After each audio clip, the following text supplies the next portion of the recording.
జై హింద్. శ్రీనివాస్ రెడ్డి అన్న గారికి ధన్యవాదాలు. వక్తలకు విజ్ఞప్తి, సమయాభావం చాలా తక్కువగా ఉంది కాబట్టి మీకు ఇచ్చిన సమయంలో ముగించవలసిందిగా విజ్ఞప్తి చేస్తా ఉన్నాం.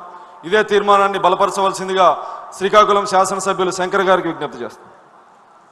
మీకు ఇచ్చిన సమయంలో క్లోజ్ చేయాలన్నా. అందరికీ నమస్కారం.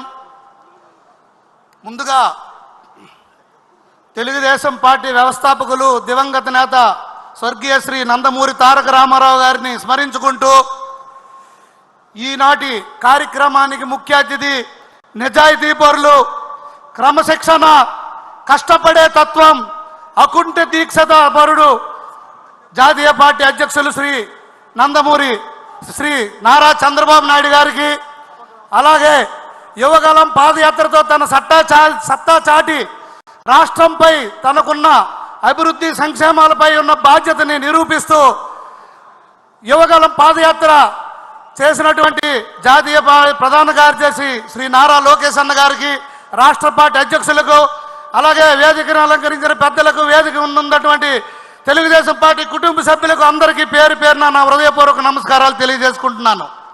ఈరోజు సాగునీటి ప్రాజెక్టుల తీర్మానానికి బలపరిచేందుకు నాకు అవకాశం ఇచ్చిన సందర్భంగా ముందుగా ఒక్క నిమిషం మాట్లాడదలుచుకున్నాను.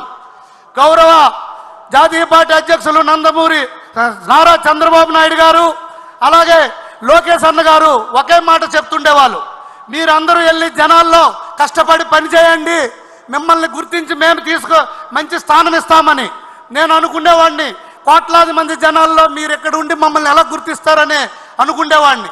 అలాంటి సందర్భంలో ఒక సామాన్య కార్యకర్త అయిన నన్ను, శ్రీకాకుళం జిల్లాలో ఉన్న నన్ను ఈరోజు ఈ స్టేజ్ మీద నిల్చోబెట్టి అసెంబ్లీకి పంపించి నన్ను ఎమ్మెల్యేగా చేసిన శ్రీ నారా చంద్రబాబు నాయుడు గారికి, లోకేష్ అన్న గారికి నా హృదయపూర్వక నమస్కారాలు తెలియజేసుకుంటూ, ఈ సందర్భంగా రాష్ట్రంలో ఉన్న కార్యకర్తలందరికీ నేనే ఉదాహరణ.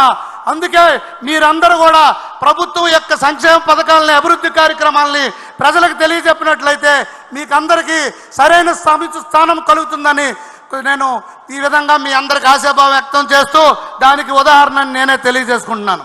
అయితే ఈరోజు ఈ సాగునీటి ప్రాజెక్టుల తీర్మానంపై నేను ఒకటే తెలియజేసుకుంటున్నాను.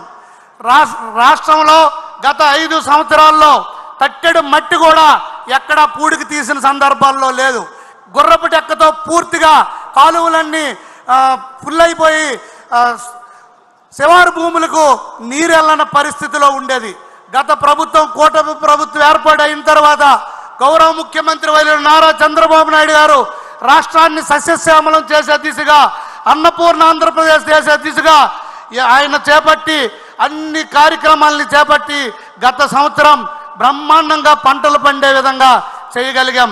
అదేవిధంగా ఉత్తరాంధ్రకి 14-19లో మనం 1800 కోట్లు ఇస్తే గత వైసీపీ ప్రభుత్వం 800 కోట్లు ఇచ్చింది. ఈ సంవత్సరంలో మనం ఈ బడ్జెట్లో మనం 1100 కోట్లు ఉత్తరాంధ్ర కేటాయించాం. అలాగే నాగావళి వంశధార కరకట్టలను బాగు చేయడానికి, వాటిని అనుసంధానం చేయడానికి, అన్ని కార్యక్రమాలని పూర్తి చేయడానికి పూర్తిగా బాధ్యత తీసుకున్నాం. అలాగే రాష్ట్రాన్ని సస్యశ్యామలం చేయడానికి కోసం, అన్నపూర్ణ ఆంధ్రప్రదేశ్గా చేయడానికి కోసం కంకణం కట్టుకున్న అపర భగీరథుడు మన నారా చంద్రబాబు నాయుడు గారు.